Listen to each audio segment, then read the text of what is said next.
of, Your Honor. The state would request that we break at noon today, just based on witness scheduling. We're moving much faster than we anticipated, so we're trying to sort of rearrange witnesses, but some we cannot. Okay. And we're trying to not waste the jury's time. Potentially, we might finish a little early today because the witnesses tomorrow, Dr. Presnell and Dr. Bushkin, are both from Charleston and have schedules that they couldn't move. But I do anticipate us finishing still either no later than the end of the day tomorrow, potentially earlier, with the state's case. All right. Earlier, the state had, made a motion to proceed pursuant to South Carolina Code annotated 19.5-520.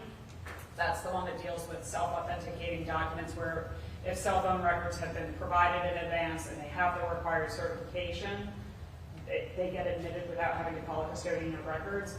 The defense did consent to that, so it was ordered that we could simply admit these. All right. How are they? I have the exhibit numbers for Your Honor, if you'd like. All right.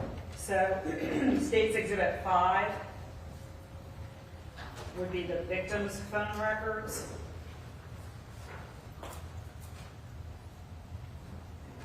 State's Exhibit 7 are the defendant's Verizon phone records. All right. State's Exhibit 8 are Verizon synchronous records for the defendant's phones, and that's SYNCHRONOSS. State's Exhibit 9 are Christopher Duntell's Verizon phone records.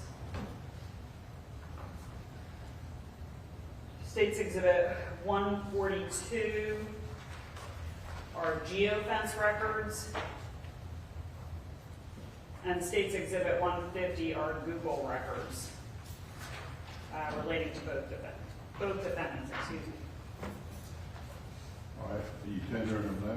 Yes, Your Honor, I thought that might be easier since it's been consented to. Any objection? No objection, just clarification.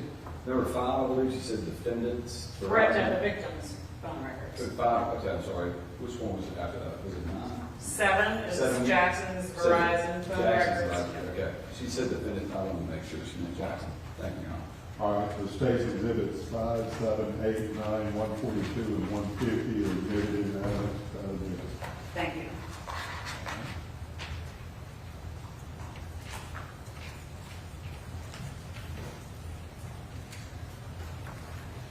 And Your Honor, I think we'll still be in line sort of with when the court likes to take breaks.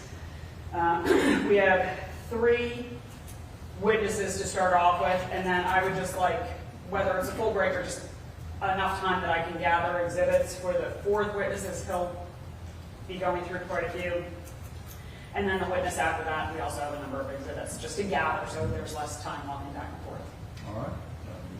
And I believe that's it. All right. Anything from the defense you need to address? Mr. Young, can I just step out for one quick second? Yeah. What I was going to do is I was just going to go ahead and let's take a break until the bailiff tells them the jury's ready. Everybody can just kind of sit tight, because like I said, they just got up here as I was walking in. So let's give them about another 5 or 10 minutes, and then we'll come back to this stuff. All right? I'll actually use the time to try and gather the exhibits we need. That sounds good.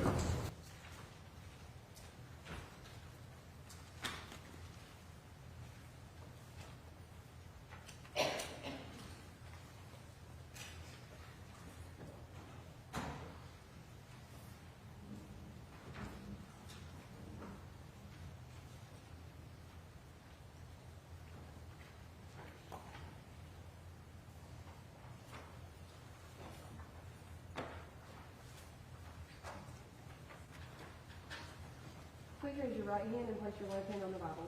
Do you solemnly swear or affirm that evidence you're about to give to court in this case will be the truth, the whole truth, and nothing but the truth, so help you God? I do. Thank you.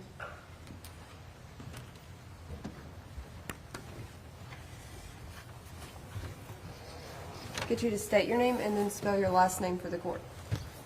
Arthur Reginald Hotaling Jr., Hotaling.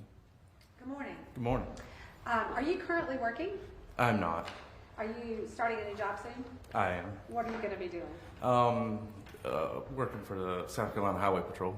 Okay. And did you previously work in law enforcement? I did. Where did you work? Marion County Sheriff's Office. How long did you work at the Meagan County Sheriff's Office? About 14 and a half years.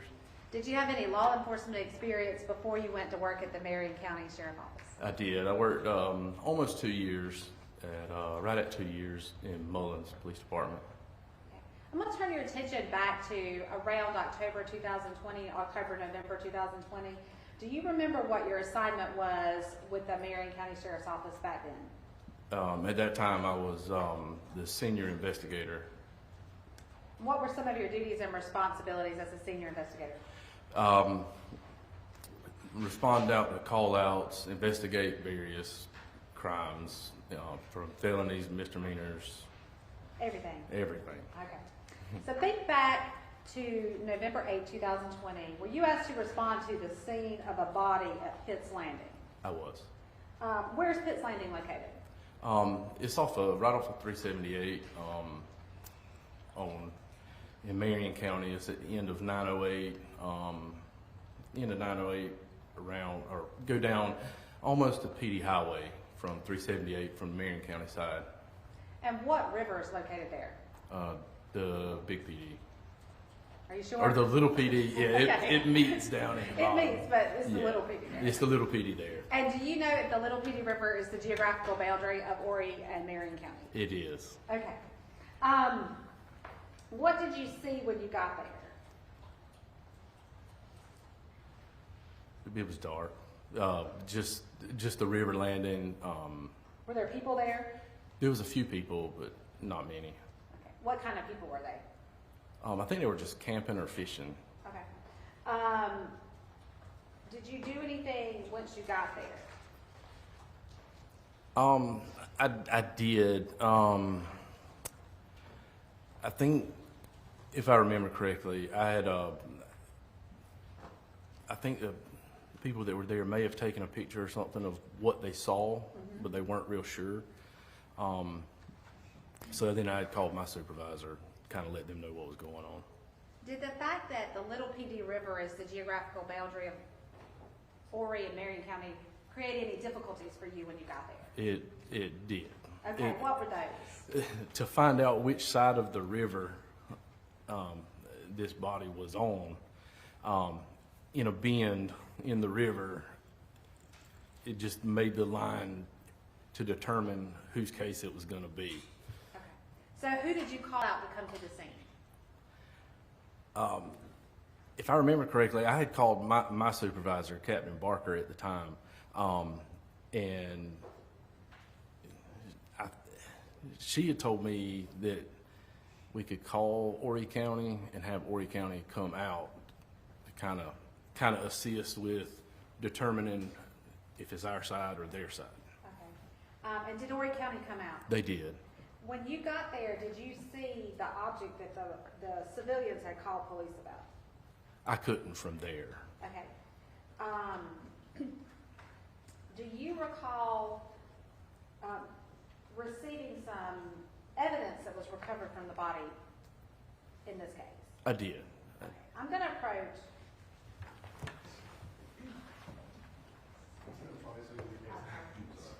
I'm trying to give you one more.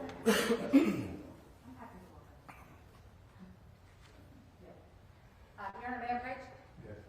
I'm going to approach with what's been marked as State's Exhibit 57. And is that what's commonly called a chain of custody form? Evidence record. Yes. You may call it yes. And so what kind of items did you receive from the scene? A lighter, a pack of cigarettes, a cinder block with a toe strap, a ball cap, sheets, a tarp, some zip ties, a tarp, Yeah, there was just that kind of stuff. A number of items. A number of Were those items recovered with the body that day?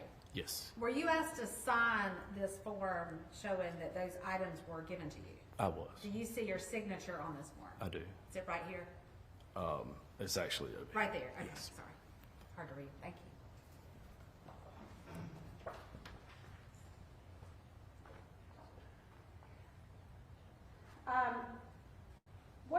Once you received those items of evidence you just described, what did you do with them? We actually took those items back to our department, and put them in like a evidence locker room, temporarily. All right, I'm going to direct your attention now to November 10th, 2020. Did you attend the victim's autopsy? I did. Yes, At the conclusion of the autopsy, were you given certain items of evidence collected at the autopsy? I believe I did. Okay, I'm going to show you what's been marked as State's Exhibit 58.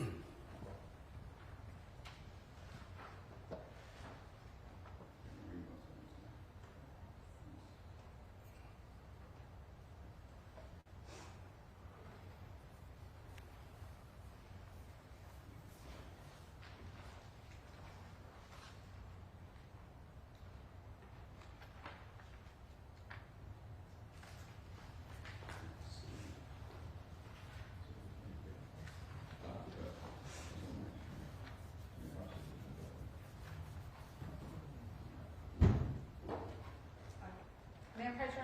Yes. I'm going to show you what's been marked as State's Exhibit 58. Okay. And what items of evidence were you given at the conclusion of the autopsy? The clothing, black belt, black sneakers, jeans, sweatshirt, socks, shirt, a bullet, a blood spot, photos, bullet. So how many bullets did you count?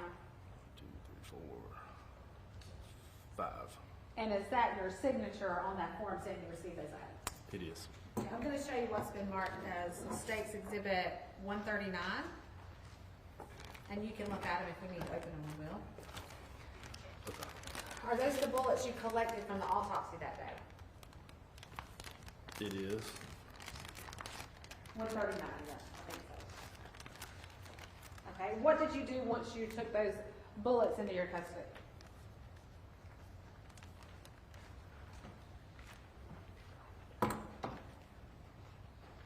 If I remember correctly, I took them back to our evidence as custodian. So you stored them in your property and evidence? Yes. Is that standard practice at the Marion County Sheriff's Department? Yes. Okay.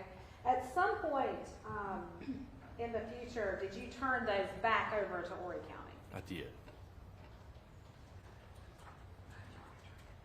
Your Honor, at this time, the state seeks to introduce Exhibit 139 evidence. Any objection? No objection, Your Honor. State's Exhibits 139, admitted into evidence without objection.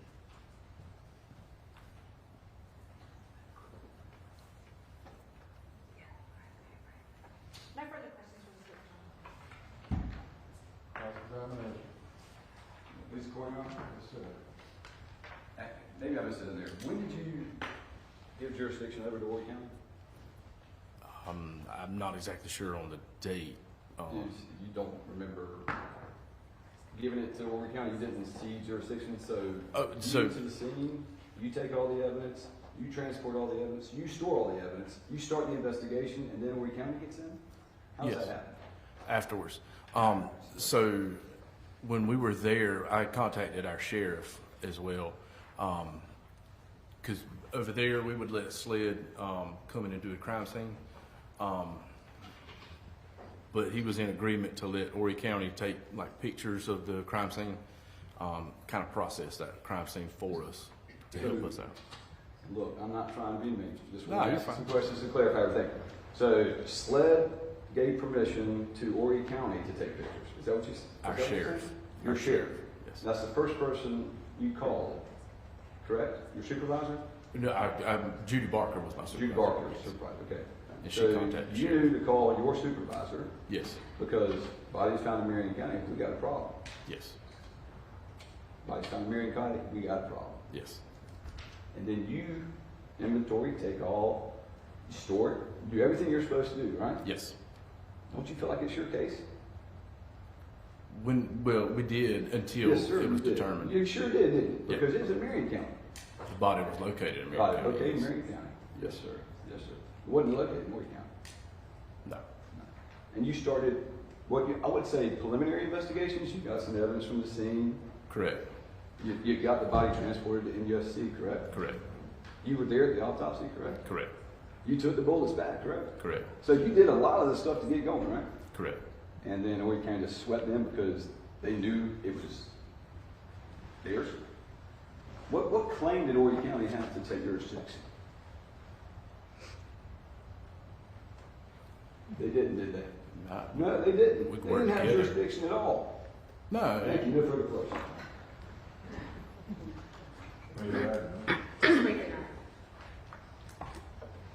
Mr.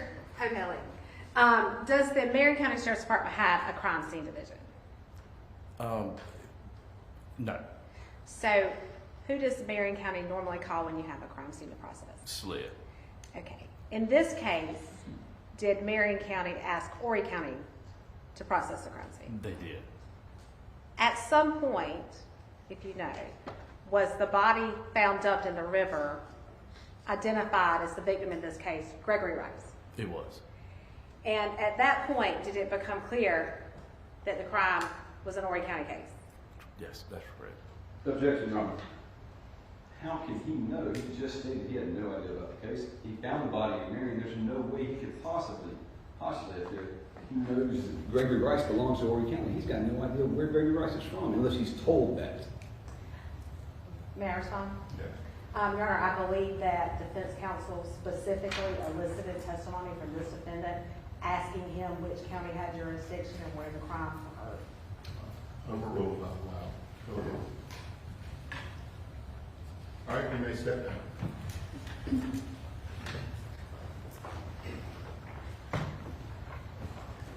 State and call your next witness. The state calls Adam Skellet.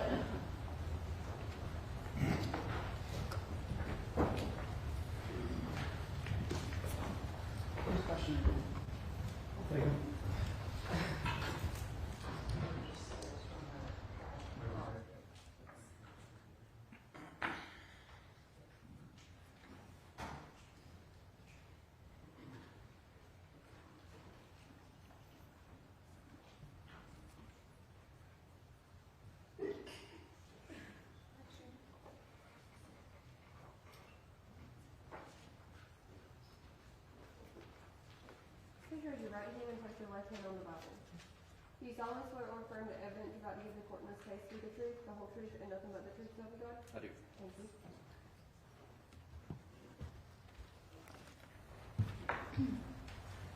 Get you to state your name and then spell your last name for the court. Sure. Sergeant Adam Robert Skellet, Skelett.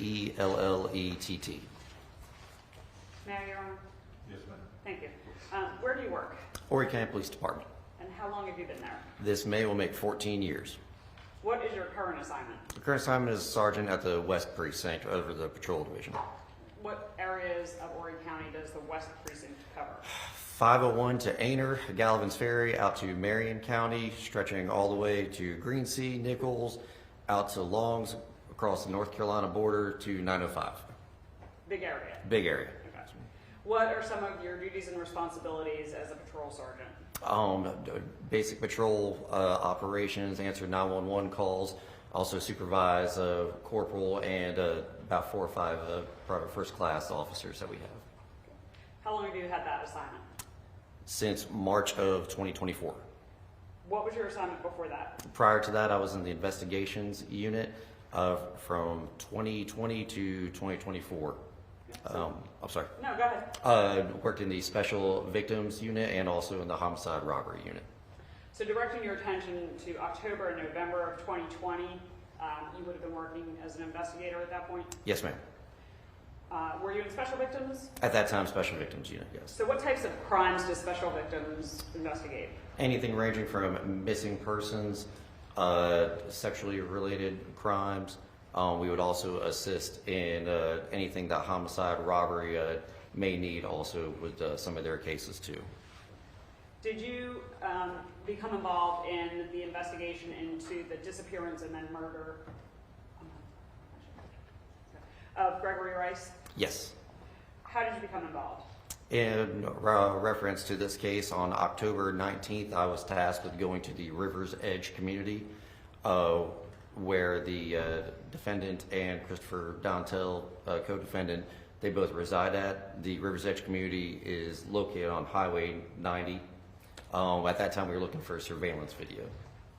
Did you in fact find that the community had surveillance video at the entrances? Yes, there was 2 gates, and there was actually gate cameras right along the community and Highway 90. We found a phone number from the Waccamaw Property Management. I was able to actually contact them and left a voicemail in hopes to retrieve some video.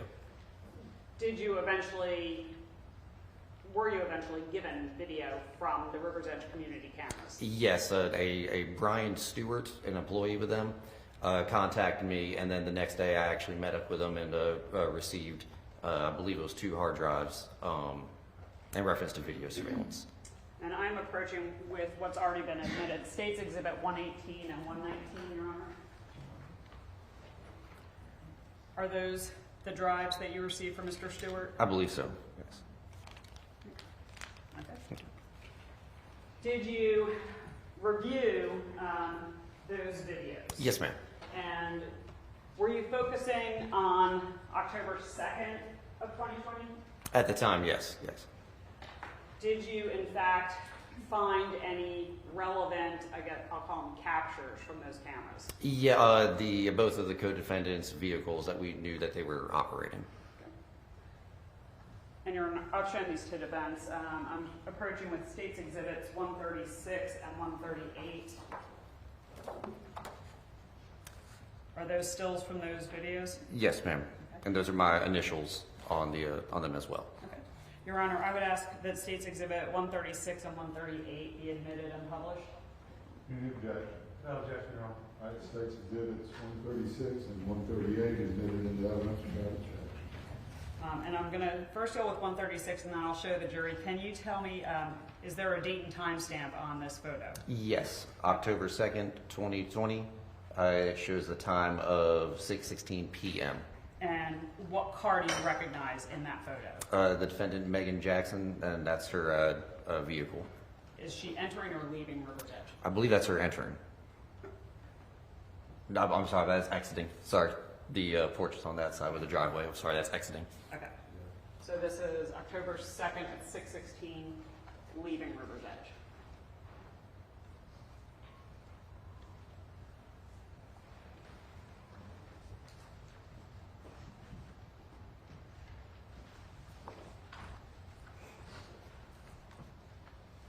And then States Exhibit 138, does that also have a date and time stamp on it? Yep, same date, October 2nd of 2020, and that shows 18:20 military time, so that'd be 6:20 p.m. So just Apologize. about 4 minutes later? Yes. Okay, and whose car do you recognize in that? That's the Christopher Dontel's gray and color Ford Explorer. Is he also leaving the community? Yes, ma'am. How is it that you recognized Mr. Dontel's and the defendant's cars? Okay, in reference to Mr. Dontel's vehicle, I believe that's actually the county-issued Ford Explorer that they issued out to the coroners. I've been on multiple calls for service while on patrol in reference to him showing up as a county coroner. Same with Meagan Jackson, too, the van that she'd be using also. So you were familiar with that? Yes. Court's in order. Nothing further, if you just answer any questions for Mr. Preston Britton. Sure. Good morning first. Good morning. Good morning. Do you remember about when you got these pictures or got these, this video footage? October 19th, from what I recall, is whenever we went out there to look. I believe it was the 20th, the next day, is whenever I received the videos from Brian Stewart. Okay.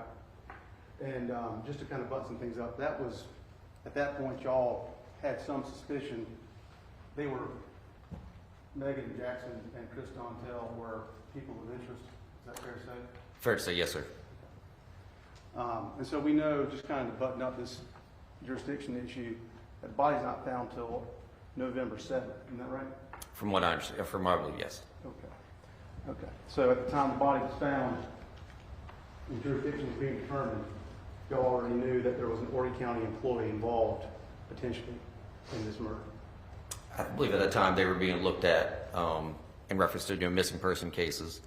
We would be looking at any type of close families also. Okay. You did have one of the more, I'm sure, troubling aspects. You also had a conversation. You took an interview with Erica Dontel, didn't you? The wife of Yes. Mr. Dontel? Yes, Chris Dontel's wife. Yes. And you learned during that investigation that she still believes Mr. Dontel was being true to her. Objection, Your Honor. Calls for hearsay. That was part of his investigation. I'll allow it. Go ahead. And can you repeat the question? I apologize. Yeah, you learned that as of October 23rd, Miss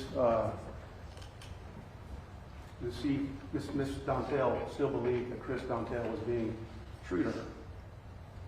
From what I recall, I believe that interview, a search warrant was served on the residence, and while reading the search warrant to her, I believe that's when this interview occurred. On October 23rd, you and another detective sat down, had a conversation with Miss Dontel as part of your investigation. Okay. I believe that's what you're referencing to. Okay. And what I'm asking you to recall is the fact that during that time you learned that on October 23rd, she still believed that Chris Dontel had not gotten Meagan Jackson pregnant. That I don't recall. I do. I mean, she was definitely shocked by the whole incident, especially whenever the search warrant was served too. The facts of the case were then detailed to her for whatever information was in the search warrant. During that interview, she disclosed to you the contents of a message that was deemed anonymous, where a person was telling her that she ought to check her neighbor's garage, right? I don't recall. Okay. You don't recall that Greg Rice was being accused of sending messages to Erica Dontel, alerting her to the fact that Meagan Jackson was impregnated by Chris Dontel.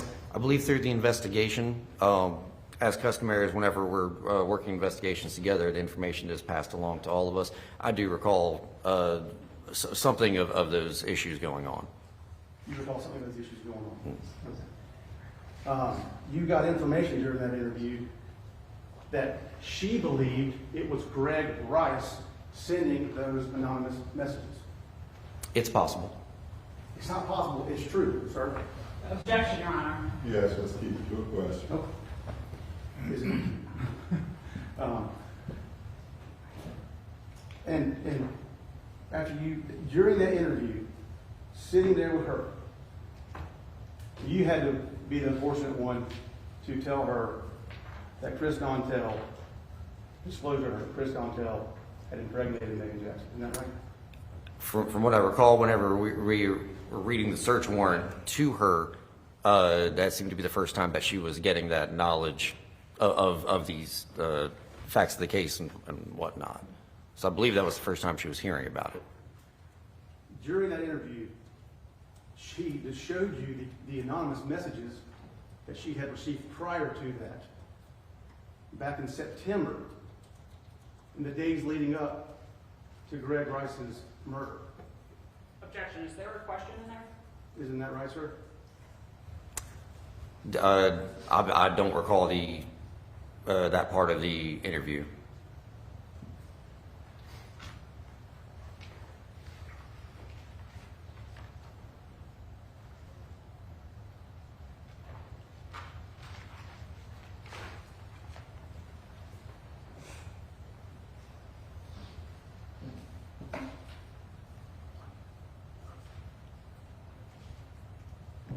On October 23rd at 8:23 a.m., as part of your investigation, did you have a conversation with Erica Dontel, sir? I believe so. Whenever we served the search warrant. And as we see here today, you tell me you don't recall asking her, or her informing you that she got a text message from someone that was stating things were going on between Chris and Meagan. It's definitely possible on that. I'm saying that the interview was 5 years ago. I'm not sure of every detail of that interview. Okay. And isn't it true that Ms. Dontel, despite everything that was going on, 20-something days later, was still believing that her husband, Chris Dontel, that this was all just made up, and he was still being faithful to her? That's not something I can answer to, or her thoughts and beliefs were. Well, you're the one who spoke with her, sir. I mean, respectfully, this is part of your investigation. You knew you were going to testify today. You wrote I'm certain you would have had some kind of, did you write any reports or anything during your investigation? Absolutely. Objection, Your Honor. If counsel would perhaps, since he's talking about a report and has the report in front of him, if he would let Sergeant Skellet review it, it might refresh his recollection. I'm going to let him do his cross-examination, how he chooses. Go ahead. Thank you. Because what I'm trying to get to is, it's not like a surprise you're here today, right, officer? I'm sorry, say that. You're not surprised to be here today, are you? Oh, no, absolutely not. Okay. In fact, had this case gone forward against Chris Dontel back in December, instead of him getting some kind of situation where he's not any longer facing murder, you would have testified in that case too, wouldn't you? I would assume so, absolutely. And I imagine that when you came here to testify today, you took a little time to get prepared. Yes, sir. Are you telling me you didn't even look at your investigative notes? In reference to the answer, yes, sir. Okay. And so, having told us that, as we sit right here today, you can't confirm your conversation with Erica Dontel? I can confirm we definitely spoke with her. From what I recall, we read the search warrant off to her. It did appear at the first time, this is the first time she had heard of any of these accusations. In reference to a text message that if she said she received, I'm not denying that she said that. That's definitely something that possibly occurred. Okay.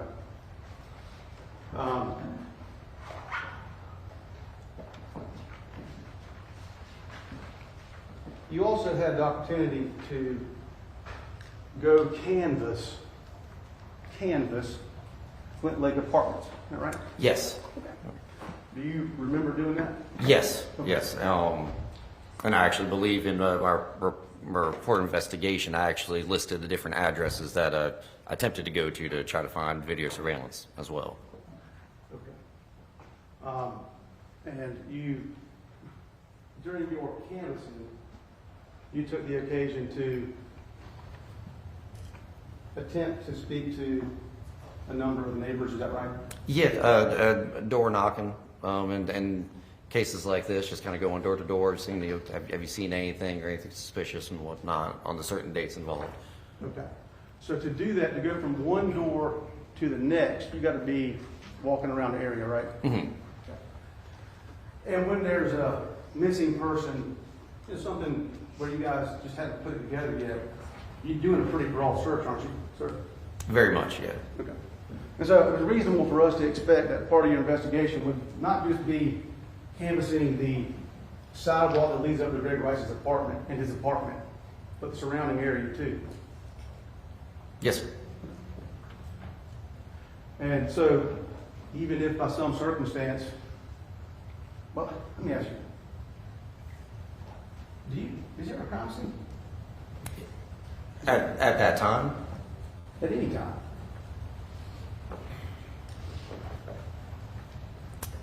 You will never see someone pause this long when that question. Objection, Your Honor. That is wild. I suspend your objection. You can sit down. All right, let's do it. Sorry.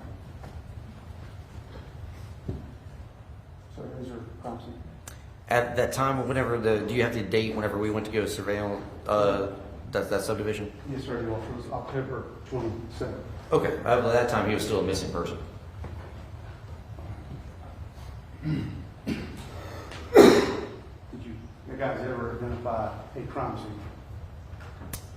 Not me specifically on that. At that time, I was just tasked with going from door to door in that subdivision looking for surveillance footage. That wasn't really my question, but since October 27th, a crime scene. That wasn't part of my investigation.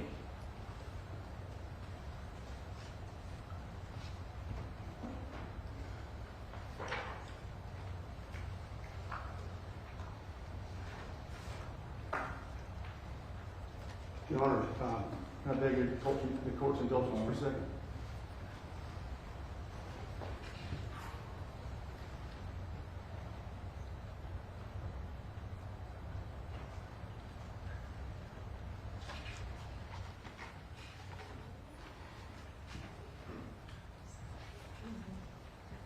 We don't have any further questions, Your Honor. Thank you. Thank you. Okay. You're right. Thank you, Your Honor. I'm going to kind of go in reverse because counsel is just asking you about this. You're canvassing the area. And this, you canvassed prior to Greg Rice's body being found. Right? Yes. Yeah. And when you were conducting that canvassing, had Horry County Police Department been told that Greg Rice had actually been shot down the road and not at his apartment? That I don't recall on that part.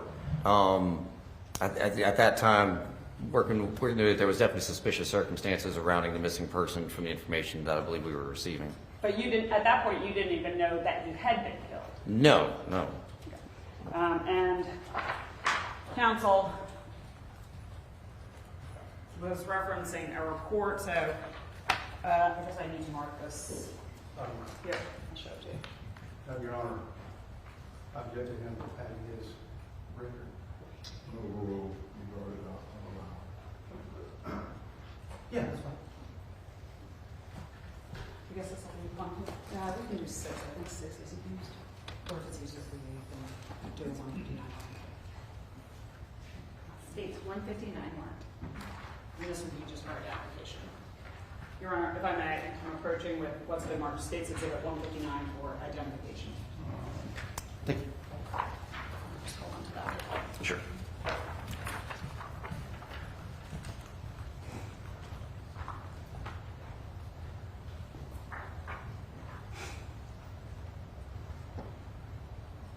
Does that appear to be your report? Yes. Okay. And you indicated on cross-examination that you were having some difficulty recalling some of the details. Sure.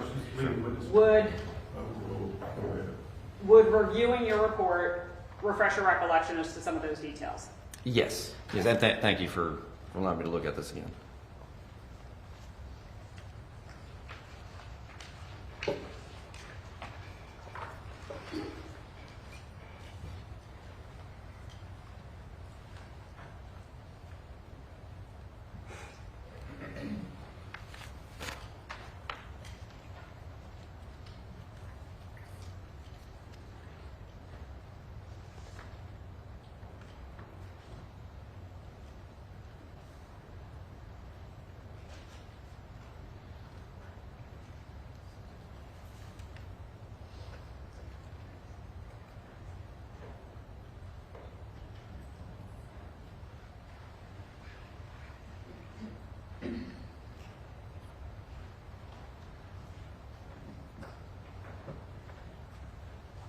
And I apologize about the way. I just wanted to make sure I'm No, you're fine.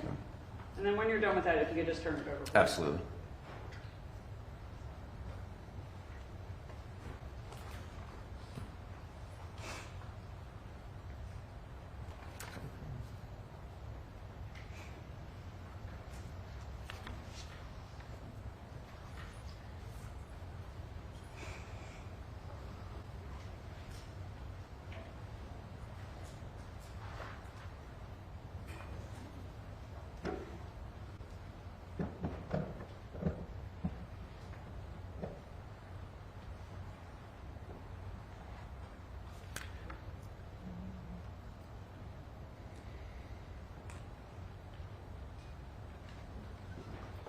Okay, I apologize.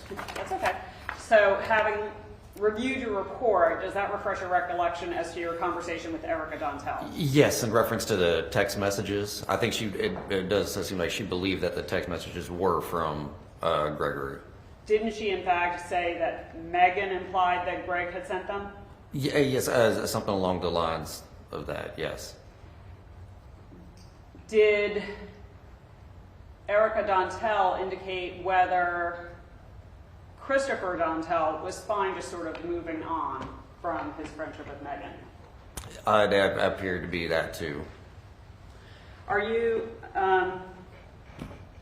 if you know, do you know if Erica Dontel and Christopher Dontel are still married and supporting each other? I'm not positive on that, to be honest. Okay, that's fine. Thank you. Nothing further. All right, you may step down. Sure. You want me to leave this right here? Yeah, I'll take it. Oh. Thanks.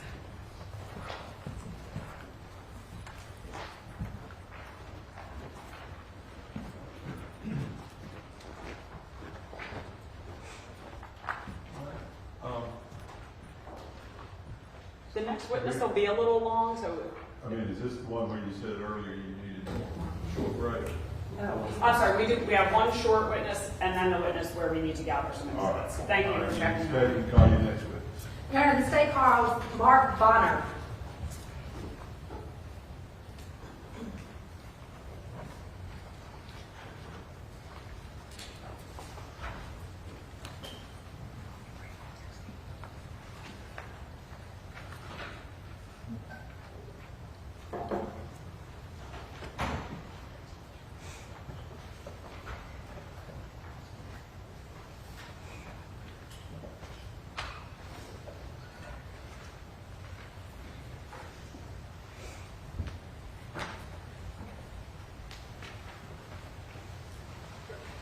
Please raise your right hand and place your left hand on the Bible.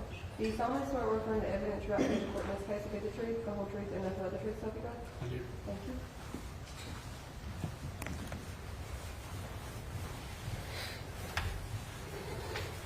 Get you to state your name and then spell your last name for the court. Mark Bonner, Bonner. Mr. Bonner, do you currently work? No, ma'am, I'm retired. What did you do before you retired? I work for the Horry County Police Department. How long did you work there? 25 years. What was your last assignment there? I was a lieutenant over the narcotics divisions. I supervised narcotics, street crimes, and traffic enforcement. What were some of your duties and responsibilities in that position? But like I said, basically I supervised the investigations for the sergeants. I had 3 sergeants that reported to me in those divisions, so I oversaw those investigations and unit operations. How long did you have that assignment? Approximately 4 years. When did that assignment end for you? When I retired in October of last year. Okay, so did you have that assignment back in November 2020? No, ma'am. At that point in time, I was a lieutenant over the Criminal Investigation Division. Basically the same thing. I oversaw 4 different units and investigations, homicides, special victims. Okay, and did you become involved in the investigation of a missing person that eventually turned into a homicide investigation where the victim was Gregory Rice? Yes, ma'am. How did you become involved in that investigation? So I received a call from the deputy coroner stating that she had somebody that had come to her stating that she was worried about her husband had been gone and she had lost contact with him, and it was unusual for that to happen. Do you remember what date that occurred? Believe it was October 5th. Did you speak with the defendant, Meagan Jackson, on October 5th? Yes, ma'am. Okay. What was your understanding about her relationship with the victim? They had become estranged, so they lived separate residences, but they had children in common. And so he would come and visit, and that was one of her biggest concerns, is that he hadn't come to visit the kids, which he was usually very reliable with. Did she give you any information about when she had last seen or spoken to Gregory Rice? I think she said at that point in time she had last spoken to him about a week prior to that, and she had not seen him since. Okay. Was this investigation assigned to a detective? Yes, ma'am. Did you stay involved in the investigation in any way? Yes, ma'am. And why was that? Just to assist with the investigation as needed, if any type of follow-ups were needed. We were doing searches for video surveillance, both at the victims' and suspects' locations, anything that I could assist with. Okay.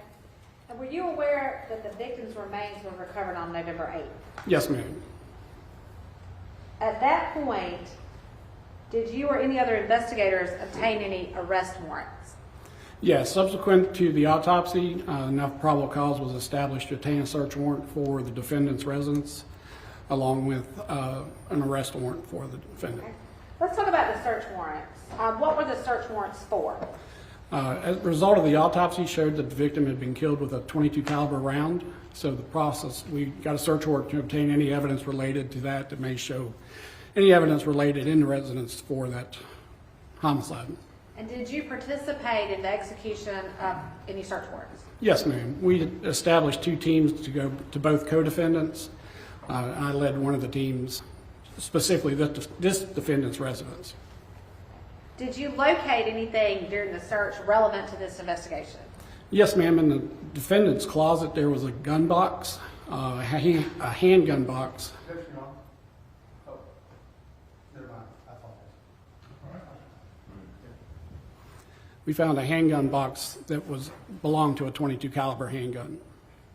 Okay, and did you seize that box? Yes, ma'am. Can you tell me what was relevant about the caliber of the box? As I said, during the autopsy, the results were that the defendant had been killed with a .22 caliber round. May I approach, Your Honor? Yes, ma'am. I'm approaching what's been marked as State's Exhibit 67. Is that the box you found in the closet that day? Yes, ma'am. Was there a gun associated with that box? There was not a gun in the box, no, ma'am.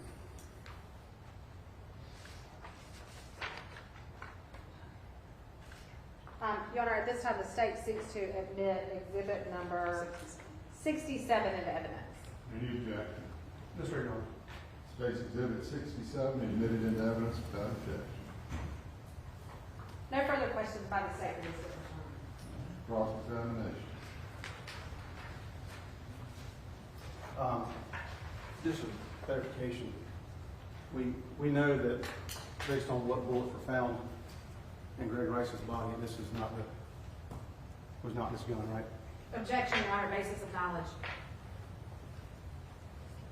I mean, if he knows, Involved in the investigation, surely they would if it was, know what kind of bullets were found. I do not know specifically. I was not part of that investigation. Okay. Well, do you know, if I told you that it was identified as a 6 hour, you would know this was not that gun, right? Correct. No further questions, Your Honor. redirect? No, Your Honor. All right, you may step down. Thank you, Your Honor. May he be released from this subpoena, Your Honor? Any objection? No, sir, Your Honor. All right, he's free to go. Thank you. Yes, sir. All right, ladies and gentlemen, we've got to do some setting up before we get to this next witness, so we're going to take our morning break, leave your notepads in the jury box, do not discuss the case. We'll take, what do we think, 10, 15-minute break? Take about a 15-minute break, then we'll come back.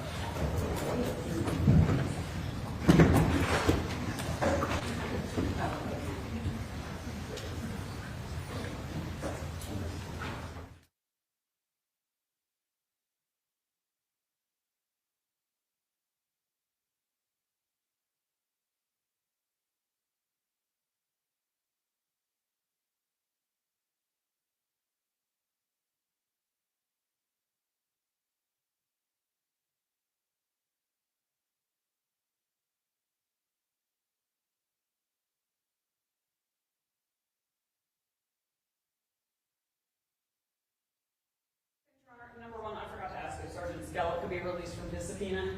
I thought you did. I said he was free to go. Okay. Either way, it's good. Okay, thank you. Yeah, that's good. Your Honor, and before court started this morning, Case Britton asked me for an unredacted copy of a police report, and so I am providing that now. Thank you, I'll take any absolution. Anything else from the state before we recess? No, Your Honor. Anything from the defense? Yes, sir, Your Honor. All right, how long do you need? 10 minutes would probably be sufficient. We'll take a 15-minute break and then we'll come back. Thank you. Thank you, Your Honor. All right.